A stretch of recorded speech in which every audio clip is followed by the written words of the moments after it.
Fred here, welcome back to the Gear Obsession channel. In this episode, I will be unboxing my birthday present, the Ruger lightweight compact pistol.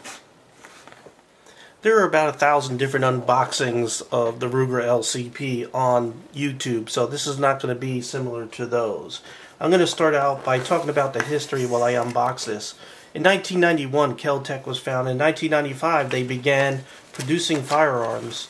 And in 2003, they introduced the P3AT. The P3AT was basically a something that they developed from their .32 caliber P32. It was pretty innovative because they didn't do the normal blowback design that you find with 380s. They designed it as a breech lock, just like most larger pistols and your Glocks. So one thing I'd like to stop and point out is on page 11 of the manual, it states do not use +P. And you should read the manual so you can find out these things and not find out the hard way. Here's the magazine.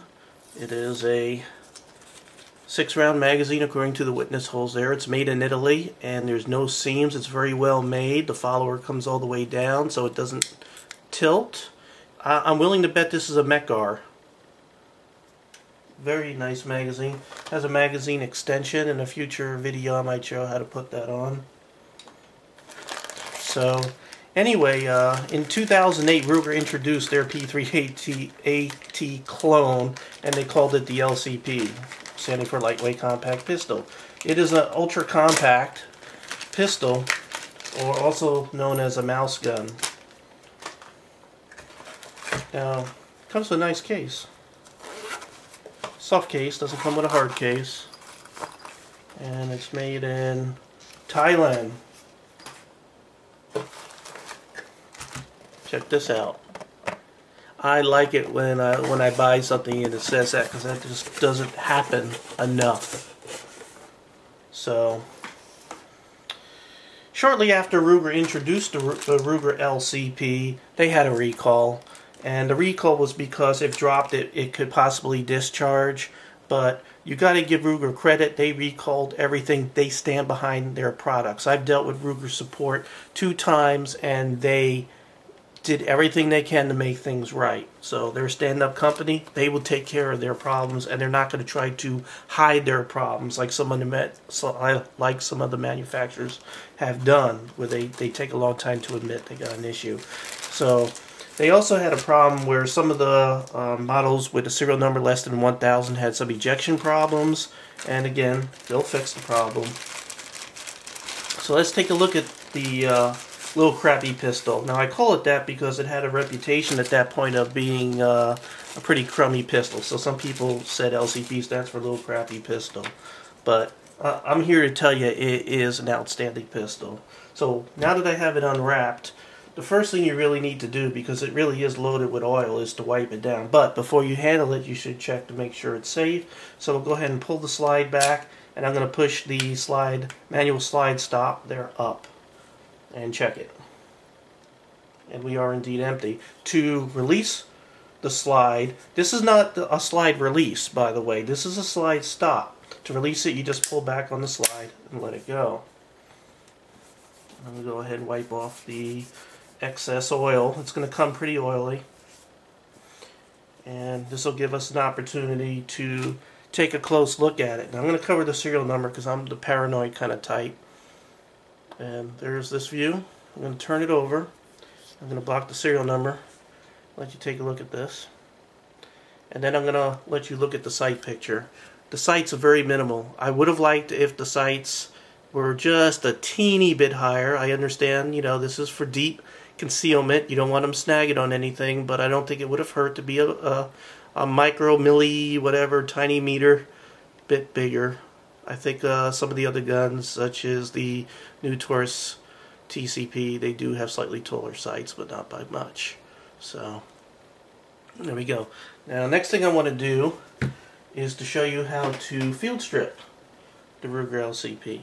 Now I like to use this guy here. What this is you put this in the drywall, and then you put a screw into it. This way the screw stays in your, doesn't strip out the hole in your drywall. It has a nice hard lip. This particular one is very hard, has a lip, but it's plastic. It's not going to scratch your gun. So the way that you properly field strip is you check it for safety, and then you pull back your slide about 1/60 of an inch, and you take a screwdriver or whatever you want to use and put it underneath this little pin here. So I'm going to pull it back a little bit, get this underneath the pin, and pull it out. Now it's kind of hard to do this and keep it on camera, so I apologize if you're really trying to look close at this, but if you want to, see a strip down of this, there's a million different videos out there of doing this. So anyway, you pull the pin out. Now go ahead and place that aside, and then you could go ahead and take your slide off. And there we go. Place the frame aside, and what we have here is just like just about every other slide out there. You have your spring and guide rod. These are nested springs. There's a spring within a spring, so you have two springs in there, and I can't get them apart right now. And you have a metal guide rod. It's metal. I like that. There's the other spring. There we go. So you have your large spring and your small spring. So we have a spring inside a spring. Now if you notice on this spring, it's a little bit wider on the top. So I'm going to put this back in like that, and I'm going to go ahead and put the guide rod back in so I could keep track of how this is all put together until I get more familiar with this. And now we'll go ahead and take our barrel out. So what you want to do is just move it a little bit forward. You pull up and move forward a little bit, and then you can lift it back out. And as you can see, it's very oily. This is why you need to clean this and then apply a little bit of lubrication where the manual says before you shoot it. You also should clean that barrel out because they fired some test rounds and they haven't cleaned it yet. So there is how you field strip